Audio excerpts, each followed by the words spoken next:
Hello guys, welcome back to my channel. आज की video में हम डिस्कस करेंगे एमटीएस स्टेज 2 का जो पेपर होना है विश्व भारती यूनिवर्सिटी के लिए। उसमें एक इम्पॉर्टेंट टॉपिक जो कि आपका कम्युनिकेशन स्किल्स का है, उसको हम आज की वीडियो में इन डेप्थ में डिस्कस करेंगे और मैं बताऊंगा आपको क्या क्या प्रोबेबल क्वेश्चंस हो सकते हैं और उस टॉपिक के इम्पॉर्टेंट की पॉइंट्स जो कि आपके एनटीए द्वारा पूछे जा सकते हैं for the topic of social skills which is included in section C. जी हाँ, 3 सेक्शन है आपके, जिसमें ए बी सी सेक्शन है और उसमें सी सेक्शन का एज सच कहीं स्पेसिफाइड नहीं है, तो उसी के रिगार्ड में मैं आपके लिए आज का टॉपिक लाया हूँ। तो चलिए शुरू करते हैं और समझते हैं इन डेप्थ में कम्युनिकेशन स्किल्स के टॉपिक को और कौन कौन से प्रोबेबल क्वेश्चंस हो सकते हैं जो कि आपके इस सेक्शन में पूछे जा सकते हैं। अब ये है टॉपिक व्हाट इज कम्युनिकेशन। जी हाँ, सबसे पहले आपसे पूछा जा सकता है कम्युनिकेशन की डेफिनेशन, जिसमें लिखा है sharing of information from one person to another by speaking, writing signals और by another means is called communication. ये आपका कम्युनिकेशन का डिफरेंस हो डेफिनेशन होगा। और उसमें उसके बाद फिर पूछा जा सकता है आपसे elements of communication. Elements of communication में आपका सोर्स होता है, एनकोडिंग होता है, चैनल होता है, फिर उस चैनल के थ्रू डिकोड किया जाता है और एक रिसीवर होता है। जी हाँ, सपोज आपने कोई बात कही तो आप सोर्स हो जाएंगे, फिर उसके बाद उसको एनकोड करेंगे कि किसी बात को आप किसी लैंग्वेज में कर रहे हैं तो उसको एनकोड करेंगे और एयर के थ्रू या फिर टेलीफोन के थ्रू वो अपने रिसीवर के पास पहुंचती है, तो उसको जिस चैनल के थ्रू वो जिस माध्यम के थ्रू वो पहुंच रही है उसको चैनल कहेंगे। और उसके बाद नेक्स्ट आपका डी कोड, जो आपने बातें कही हैं वो आपके रिसीवर को समझ आ जाए तो उसको डी कोडिंग कहेंगे। ठीक है, फिर उसके बाद रिसीवर तो एंड में रहेगा ही और उसके बाद उसके रिस्पॉन्स में अगर कोई कुछ कहता है तो उसको फीडबैक कहेंगे। ठीक है, अब इसके बाद यही चीज़ आप इन डेप्थ में देख सकते हैं। आपको ये चीज़ें रट लेनी है कि एलिमेंट्स ऑफ कम्युनिकेशन में क्या क्या आता है। सबसे आएगा sender, the person who starting the communication is actually sender. The information that the sender wants to send is message. Message की डेफिनेशन है encoding. The way the sender wants the message to be looked like encoding, मतलब क्या है कि वो return में होगा, spoken में होगा, वर्बल में होगा, उस किस तरह से वो आपका मैसेज नजर आएगा उसको एनकोडिंग कहते हैं। और channel from which the medium the message travels, मतलब अगर आपके सामने है तो वो एयर के थ्रू ट्रैवल करेगा और अगर आपसे दूर है तो वो टेलीफोनिकली ट्रैवल करेगा या फिर इलेक्ट्रॉनिकली मेल के थ्रू ट्रैवल करेगा, उसको आपको चैनल कहते हैं। और रिसीवर है जिस बंदे के पास मैसेज पहुंच रहा है उसको रिसीवर कहा जाता है। नेक्स्ट है आपका D coding, what the receiver understands. अब आपने किसी रिसीवर को ए कहा और वो बी को बी समझ गया, तो इसका जो आपका एक्चुअल में कम्युनिकेशन का मोटो है वो फुलफिल नहीं हो पाया। अगर आप ए कह रहे हैं और रिसीवर भी ए ही समझ रहा है तो आपका कम्युनिकेशन का एक्चुअल जो मोटो है वो फुलफिल हो रहा है। फीडबैक, उसके बाद क्या है कि आपका जो ए रिसीव हुआ रिसीवर के पास, वो क्या आपके रिस्पांस में क्या कहता है, क्या वो भी बी के ही कह रहा है, क्या वो ए कह रहा है, उसको फीडबैक कहा जाता है। नेक्स्ट है आपका पर्सपेक्टिव्स इन कम्युनिकेशन।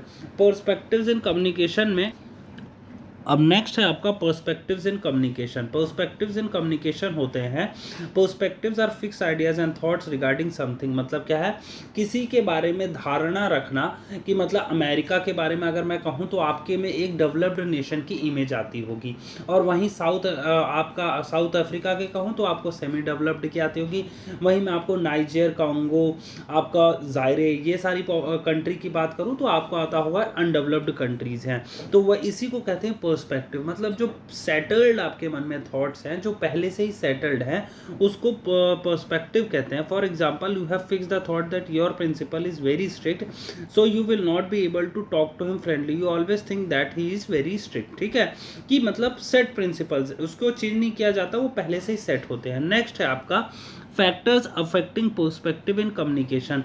अब उस पर्सपेक्टिव को अफेक्ट करते हैं कौन कौन सी चीजें।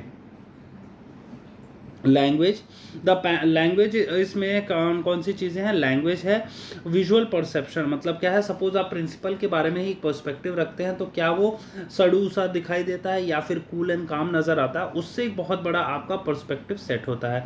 पास्ट एक्सपीरियंस, आपका उस व्यक्ति के साथ पास्ट एक्सपीरियंस, क्या उसने कभी आपको डांटा था या फिर उसने आपसे प्यार से बात की थी। अगर प्यार से बात की थी तो आपका पास्ट एक्सपीरियंस एक्चुअल में बहुत अच्छा होगा, तो आप इस पर्सपेक्टिव में कहेंगे कि यार वो उसका पर्सपेक्टिव पर्सपेक्टिव मेरे लिए अच्छा है, ठीक है। फिर prejudice, some fix idea about the person, मतलब क्या है, अब कई बार लोग क्या सोचते हैं, जो फिक्स वो होता है, क्या नाम है, प्रेजिडाइज मतलब क्या है कि आपने सेट कर रखा होता है प्रिंसिपल, तो स्ट्रिक्ट ही होगा, टीचर स्ट्रिक्ट होगा, सेम उसी को स्ट्रिक्ट प्रिंसिपल जिस पे आप सेट होते हैं उसको प्रेजिडाइज कहा जाता है। Feelings, how are you feeling at that time, ठीक है, ये सब आपका जो है आपका फैक्टर्स अफेक्ट करते हैं पर्सपेक्टिव। नेक्स्ट है आपका environment, the environment condition during communication, मतलब एनवायरनमेंट भी बहुत बड़ा एक इंपॉर्टेंट रोल प्ले करता है। और personal factors, how you are attach to him, मतलब अगर आप प्रिंसिपल से, अगर वो आपके रिलेशन में है या फिर आपसे कोई उसका एक अच्छा कहीं ना कहीं कम्युनिकेशन है, तो वो एक पर्सनल आपका फैक्टर हो गया। कल्चर, और आपका कल्चर और उसका कल्चर कहीं डिफरेंट तो नहीं है, क्योंकि जापानीज़ का कल्चर और हमारा कल्चर डिफरेंट है, तो इस अकॉर्डिंग तो कहीं आप अपने प्रिंसिपल को उसके अकॉर्डिंग तो अपना पर्सपेक्टिव नहीं बना लेते, क्योंकि अब अक्सर लोग कहते हैं कि जो मिडल ईस्ट कंट्रीज़ हैं वो हमेशा जो वो हैं आपके अरब्स हैं वो अमीर ही हैं, ठीक है, तो उसके कल्चर में और हमारे कल्चर में कितना फ़र्क है, वो नॉन वेजिटेरियंस ही होते हैं और हमारे जो है वेजिटेरियंस मेजॉरिटी ऑफ होते हैं, तो ये कहीं ना कहीं कल्चर का एक बहुत बड़ा डिफरेंस होता है, ठीक है। नेक्स्ट है आपका effective communication, the communication in which the receiver gets the possible message that the sender wants to convey, in other words if the receiver gets the appropriate message that the sender wants to convey is called effective communication. अब effective communication किसे कहते हैं, वो कहते हैं कि जब आपने किसी को मैसेज पहुंचाया वो उसके पास इफेक्टिवली पहुंच गया, जो आपने कहा था, सपोज आपने ए कहा तो ए पहुंच गया, तो उसको इफेक्टिव कम्युनिकेशन कहा जाता है। नेक्स्ट है आपका 7 Cs of effective communication. Effective communication के 7 सी, वो क्लियर होना चाहिए, कंसाइज होना चाहिए, ये नहीं कि आपको बहुत लंबी बातें कह जाएं और वो एक्चुअल में समझ ना आए। फिर उसके बाद कॉन्क्रीट होना चाहिए, मतलब आप ये नहीं कि आप डामाडोल पहले कुछ कहें फिर कुछ कहें, उसको कंक्रीट नहीं कहते, करेक्ट होना चाहिए, मतलब जो इन्फॉर्मेशन आप प्रोवाइड करा रहे हैं वो सही हो, ठीक है। और उसके बाद को, अब जैसे अभी चंद्रयान 3 के अपना मून पे पहुंच गया, तो अभी कोई कहते कि चंद्रयान 2 पहुंचा था, तो वो फैक्चुअली करेक्ट नहीं है, ठीक है। वैसे ही कम्युनिकेशन एक हमेशा करेक्ट होना चाहिए, कोहेरेंट होना चाहिए, मतलब क्या है कि क्लियर, सुनाई होना चाहिए, परसेप्टिबल होना चाहिए। Your word should make sense, मतलब ये अगड़म बगड़म सगड़म ये आप ना कह दो, अब्बा चब्बा डब्बा, इसका मतलब नहीं है कुछ, लेकिन जो एक्चुअल में है। अब नेक्स्ट है आपका कि आपका कंप्लीट होना चाहिए। कंप्लीट मतलब समझते हैं कि कोई भी सेंटेंस आई एम गोइंग होना चाहिए, आई गोइंग नहीं होना चाहिए, वो कंप्लीट होना चाहिए। और कर्टियस मतलब अगर आप किसी छोटे से बात करें चाहे बड़े से बात करें, वो एक रिस्पेक्टफुली बात होनी चाहिए, तभी वो एक इफेक्टिव कम्युनिकेशन कहलाया जाता है, ठीक है। तो ये 7 सीज हो गए, ये याद करना बहुत जरूरी है। It should be clear, concise, concrete, correct, coherent, complete और कर्टियस, ठीक है, ये चीज़ हो गई। नेक्स्ट आपका verbal communication, there are 4 main categories of और styles including verbal, non verbal, written and visual, ठीक है। कम्युनिकेशन स्टाइल्स, कितने तरह के कम्युनिकेशन होते हैं, जिसमें वर्बल भी होता है, non verbal, written and visual. Verbal में क्या होगा, जो आप किसी से मौखिक तरह से बात करते हैं उसको वर्बल कहते हैं। रिटन में आपको नॉन वर्बल कहते हैं, या फिर साइन लैंग्वेजेस उस वो होती हैं आपकी नॉन वर्बल, ठीक है। जैसे जो हमारे डेफ लोग होते हैं वो कैसे बात करते हैं, वो साइन लैंग्वेजेस से बात करते हैं, तो वो नॉन वर्बल हो जाती है। रिटन वाली आपकी लैंग्वेज हो जाती है जो आप ईमेल करते हैं, मैसेज करते हैं, व्हाट्सएप करते हैं, ईमेल कहते हैं, वो रिटर्न हो जाते हैं। विजुअल जो है कि किसी में पिक्चर्स आपको दिखा दी जाए, उसको विजुअल कहा जाता है। अब नेक्स्ट है आपका verbal. In verbal communication words are use to communicate, words इस्तेमाल किए जाते हैं। This is the most common type of communication, as in this type words is use, so it is important to use appropriate wise, otherwise it will confuse. मतलब क्या है कि आपको important है वर्ड्स इस्तेमाल करना सही से, अदरवाइज वो कंफ्यूजन क्रिएट कर सकता है। एडवांटेजेस ऑफ वर्बल वो कम्युनिकेशन की बात की जाए, it is very quick easy है, और exchange ideas by saying word, just by saying words आप अपने आइडियाज जो है एक्सचेंज कर सकते हैं। डिसएडवांटेजेस क्या है, since it depends on words that it is very important to use correct word so that the person can, ये पूरा टोटल वर्ड पे डिपेंड करता है, तो इसलिए ज़रूरी हो जाता है सही वर्ड इस्तेमाल करना, अदरवाइज पर्सन जो है, जो रिसीवर है, वो समझ नहीं पाएगा। रिटन कम्युनिकेशन का आपको भी पता है, जो आपके न्यूज़पेपर्स, बुक्स और मैसेजेस होते हैं रिटन फॉर्म में, उसको कहते हैं रिटन कम्युनिकेशन। आपके एडवांटेजेस क्या, परमानेंट रिकॉर्ड है, it can be circulated easily, और क्या है सबसे बड़ी बात कि ये जो है ये नहीं कि एक अगर सपोज ए ने कुछ कहा बी को और बी ने कुछ कहा सी को, तो कई बार वर्बल में क्या होता है ये बात होती कुछ और सी तक पहुंचते पहुंचते वो कुछ और हो जाती है। बट वहीं जो है रिटर्न कम्युनिकेशन क्या है, जो ए ने बी को कहा था वही सेम चीज़ आपको सी को भी मिल जाएगी, ठीक है। नेक्स्ट अगर मैं बात करूँ सुटेबल फॉर फ्यूचर रेफरेंसेस भी हो जाता है। डिसएडवांटेजेस ऑफ रिटर्न कम्युनिकेशन है, it takes time to write down documents, once written it is difficult to change, it requires good knowledge of language and grammar, receiver can interpret it in the wrong way. Sorry ये कैसे हो सकता है, ये तो क्योंकि ये ज़्यादा इसमें ज़्यादा चांसेस होते हैं, ये उसमें आपके वर्बल में ज़्यादा चांसेस होते हैं, क्योंकि आपने भी पता एक वो स्टोरी सुनी होगी, एक मंकी वाली बात होती है जो एंड में होते होते कुछ और हो जाती है, ठीक है। नेक्स्ट है आपका पब्लिक स्पीकिंग। पब्लिक स्पीकिंग में वो हो जाता है जब आप बहुत सारे लोगों के सामने आप बात कर रहे होते हैं तो उसको पब्लिक स्पीकिंग कहा जाता है।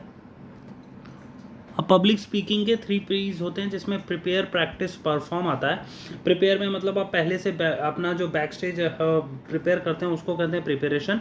प्रैक्टिस, अब जो आपको कहना है उसकी प्रैक्टिस, और परफॉर्म जो एक्चुअल में आप लोग के सामने करते हैं उसको कहते हैं परफॉर्म, ठीक है। फिर उसके बाद non verbal communication. Non verbal communication क्या है, we can send any message without using words, for example message can send a message through expression, eye contact और टच। ये आपका जो है नॉन वर्बल होता है। समझ आ गया वर्बल कौन सा है, नॉन वर्बल कौन सा है। वर्बल में आपका जो वर्ड्स के थ्रू होता है, और नॉन वर्बल में आपका expression, posture, gesture, touch, space, eye contact, para language, ये सब चीज़ें आती हैं, ठीक है। तो ये आपकी आती है नॉन वर्बल में। अब उसके बाद importance of non verbal in are communication. Many times we express ourselves just by using our eye contact or by hand movement, so we can say that non-verbal communication is very important in our life, ठीक है। non-verbal की importance है क्योंकि कई बार हम eye contact से कई चीज़ें कहना चाहते हैं, कई बार हम टच से बता देते हैं, टच से बताते हैं वो चीज़ें, ठीक है। वर्बल विजुअल कम्युनिकेशन में visual communication, sending a message through image is very popular, as you can see many advertisement, जो बैनर्स होते हैं, होर्डिंग्स होते हैं वो, और उसके बाद बैनर्स आपके जो मेट्रो में लगे हों या फिर आपके रोड साइड में जो लगे रहते हैं, बसेस में लगे रहते हैं, एयरपोर्ट पे लगे रहते हैं, वो सारे आपके विजुअल कम्युनिकेशन होता है। नेक्स्ट है आपका writing skills, part of speech. From this session you are going to study this topics which come in the English language, all this topics are not relevant, ये सब लेकिन पार्ट्स ऑफ स्पीच आपको समझना ज़रूरी है, क्योंकि ये non, pronoun, adjective, verb, adverb, proposition, conjunction, interjection, ये सारा आपका पार्ट्स ऑफ स्पीच में कवर होता है। आप चाहे तो इसको स्किप भी कर सकते हैं क्योंकि ये इतना ज़्यादा इंपॉर्टेंट नहीं होता, ठीक है गाइस।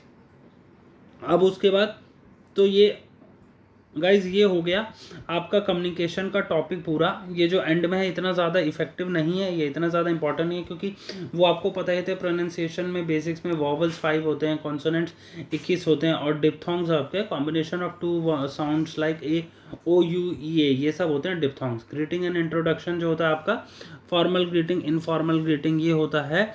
और टॉकिंग अबाउट सेल्फ, आप अपने बारे में, talking about yourself, meaning introducing yourself, आपका कम्युनिकेशन स्किल्स में आता है। आस्किंग क्वेश्चन आता है, method for asking question, who, where, when and why, ये सब आपके आस्किंग क्वेश्चन में आते हैं। फिर उसके बाद क्रॉस एंडेड होता है, ओपन एंडेड क्वेश्चंस होते हैं आपके। तो गाइज ये हो गया आपका टॉपिक, और अगर आपको इसकी पीडीएफ चाहिए ये आपको मेरे टेलीग्राम चैनल पे मिल जाएगी, आप वहाँ जाके डाउनलोड भी कर सकते हैं। और अगर आपको मेरे द्वारा दी गई जानकारी पसंद आती है तो इसको आप वीडियो को लाइक करना और चैनल को सब्सक्राइब जरूर कर लेना, ऐसे ही रेगुलर अपडेट्स के लिए इस एग्ज़ाम के रिगार्डिंग। ये था आज का मेरी तरफ से video. Thank you for watching.